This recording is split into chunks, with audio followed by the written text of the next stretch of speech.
mingi na sena lobi libinu yango bosibo moni yango nedeja na miso mais oyo ezala koya okomona yango soko ndenge nini yango kuzala to tia mulende to kamata makambo na biso sérieux to zala na bolingo munene na ukake na tongo na radio ndenge papa Kalonzo ateyaki na papa Elebe ya solo mingi bakobenga bisu mempana nini dingumba yango tango susu ezala kaka dingumba ya batu mwindu pamba teye papa za kulubela kaka bere toujours batu mwindu heureusement na tambuli soko na tambula kite na yibi kaka nde bisu bansu tuzali ego porque ndenge na kutambula na ngaye na sina moni ete solo tuzali suka tango nazala kiwana na okintango basali présentation muninga na bisu oyo alugui na Israël na ibite soko oyo na solo laki na yimbar mususwana. Je vais vous appeler après, asseyez-vous. Muninga wana tango na moni ye azali muntu mwindu azali israélien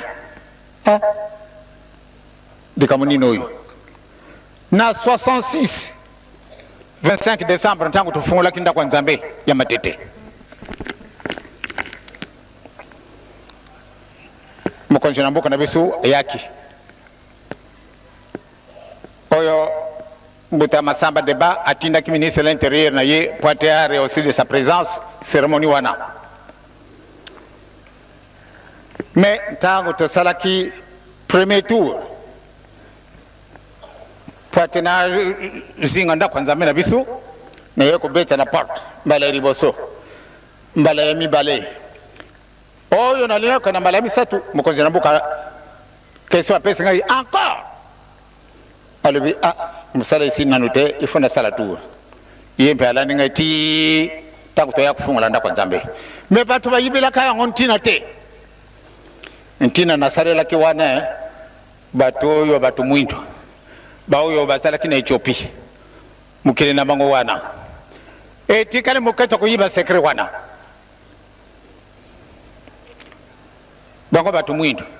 yembe yazalika ka ye muntu mwindu ndenge nini akumi israélien yakuna mpe bayambiye baoyo basala kina Ethiopia mbala diboso bakayi ba israélien baboyi bango de bino bazali bande kona biso te bino bazali batu mwindu ndenge ni bukumba ndeko na biso mbala mi bale baboyi bango mbala mi satu ale baye ko yambana ya solo bazali kama ndeko na biso otali papa Simo Kimbangu akai na porte na lubini binu yango na 1948 tango na zala kimbola tukumisatu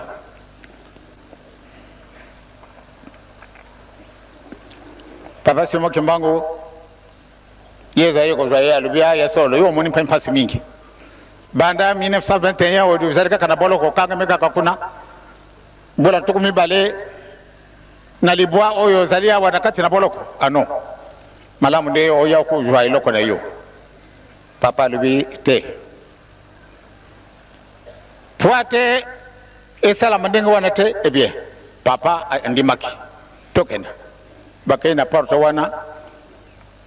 boyibi ndenge théâtre ya bana na bisu ba jetiki abeti la porte bafunguli batali muntu mwindu afuka mawana na banjelu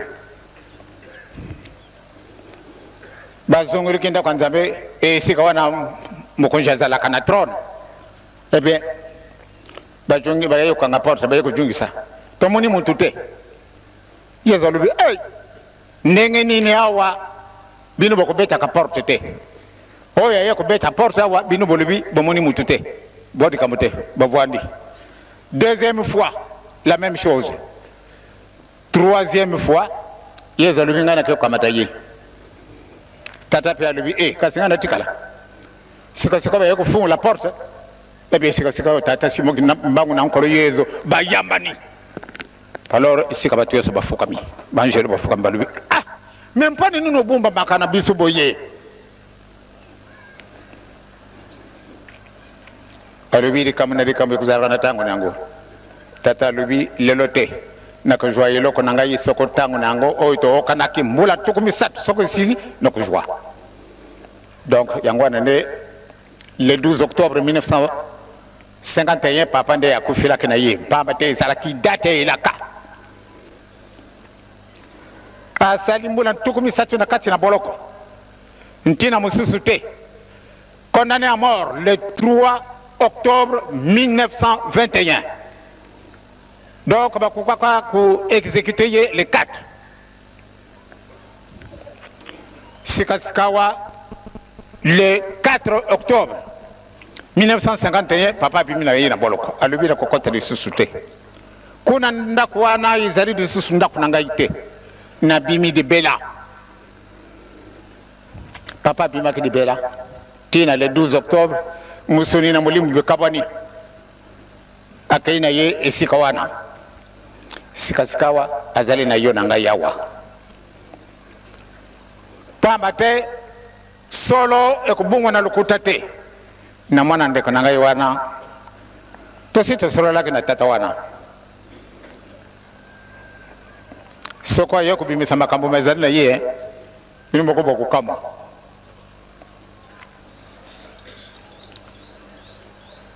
préparation oyo tozali kosala ndenge mate ya tongo ya tata yelo Kalonzo ndenge na okeleli te ya papa Yefa ndenge na oki balimbuli circulaire oyo ngana sali kutambola oyo natambolaki nakutaka be batu mwindu kuna na Israel kasi batu wana bazali na bango batu ya libre te bango bazali lukula bamumbu tokutanaka na mur de Jérusalem nalobaki na bino yango tozalaka na pena yebie ntango ngai namoni mwana mwindu abimi na mur de Jérusalem alakisi ngai libumu alobi ete naza na nzala nazalaki na $20 nabusana katika mwana te natii loboko na poshe nazalaki na $20 napesi na mwana pamba te namoni ndenge nini muntu mwindu makulungulu na kilote ya mwindu na mwa blues ya mwindu ngana yibaki tende patron na ye mutatinda kikenda kuna batwana baza kuya bande ko leba kupesa yeloko bien ngai na pesi na leki na ngai taw to zero ko solola bien namoni patron wana ye ayeko botela mbongo wana na pesa ki na mwana wana bena mpe azalaki na ye sika wana tango amoni ye mpe akangule boko ya mbuta muntu wana ali aboteli ye $20 baswani ngana yibi na ngai anglete bena bakamatina monoko anglais wa batunta di solo bena lubi papa pesi yango na ye ya lubi che yo yibite ye azali mumbu na ngai bankoko na ye na bankoko na ye ba koko na ngai batwa sumbaka ye donc ye azali esclave azana droit pa ko na bongo wana te bena lubi lukula ulubi boye ali akamete mbongo ali china poshi na kujungisa pia te yoka na kulia mwana na bisa amana pasi muntu mwindo na sina pesa kabino masolo wana soko na tambola kite ndena kuku kuyiba makamazali kuleka mukidite kasi nzambe apesi ngai ndi bosongo ya na tambola na mukili nyonso tu na mwana ete biso batu mwindo tuzali sima dinguma na biso ezali mpona muntu wa mwindo kakate ezali kampana mundele kakate jaune te rouge te biso nyonso tu pamba te tulungwa ke sika moko bolimbi sio to kosenga ndenge na lubila kabino mokolo mayenga tango yo nazalaki maladi papa sero wana bayaki kuna na lutende na mwana mwasi wana mwana mubadi bien tango bayaka kupesa ngambo cha suka na ndaku bango balewaki te kambo yo lubi esali biso pasi bino bokosenga bulimbisi pana le sumu ya tata Adam na mama Eve ebongo biso to tundi na mbino to busa ni nzila ya solo ana lebite c'est-à-dire